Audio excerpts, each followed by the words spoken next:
Children not only need to be spoken with about divorce, they need to be listened to, even when what they're saying makes us feel uncomfortable or when we disagree. It's recommended that we let them say their piece, that we communicate to them that we heard what they said, and then later on correct them if necessary.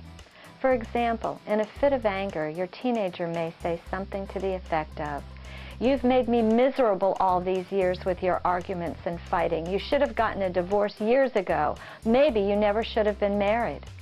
These can be very painful words, especially if there's some kernel of truth.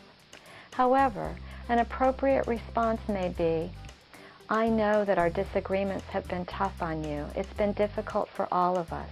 And it has taken us a long time to decide what we wanted to do with our relationship.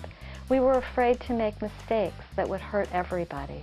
However, now I know that there may be some relief in having made this decision and in an end to some of the arguing.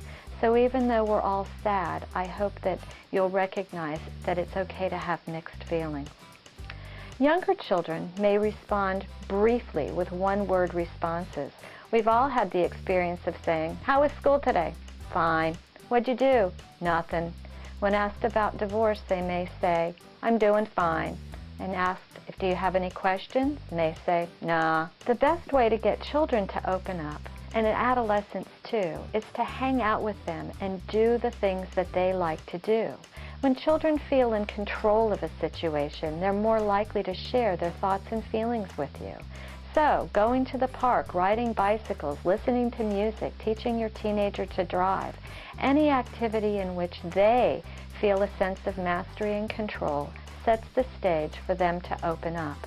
And when they do, you'll understand what's going through their heart and in what is on their mind, and you can respond appropriately. Remember, it's hard for children to talk about uncomfortable topics. It's hard for all of us to talk about uncomfortable topics, and we tend to want to avoid them. However, when we don't avoid it and we allow that conversation to emerge, it brings us closer to our children and opens up doors for a deeper communication and relationship. Also keep in mind that they do not want to say anything that's going to hurt you or anger you as a parent.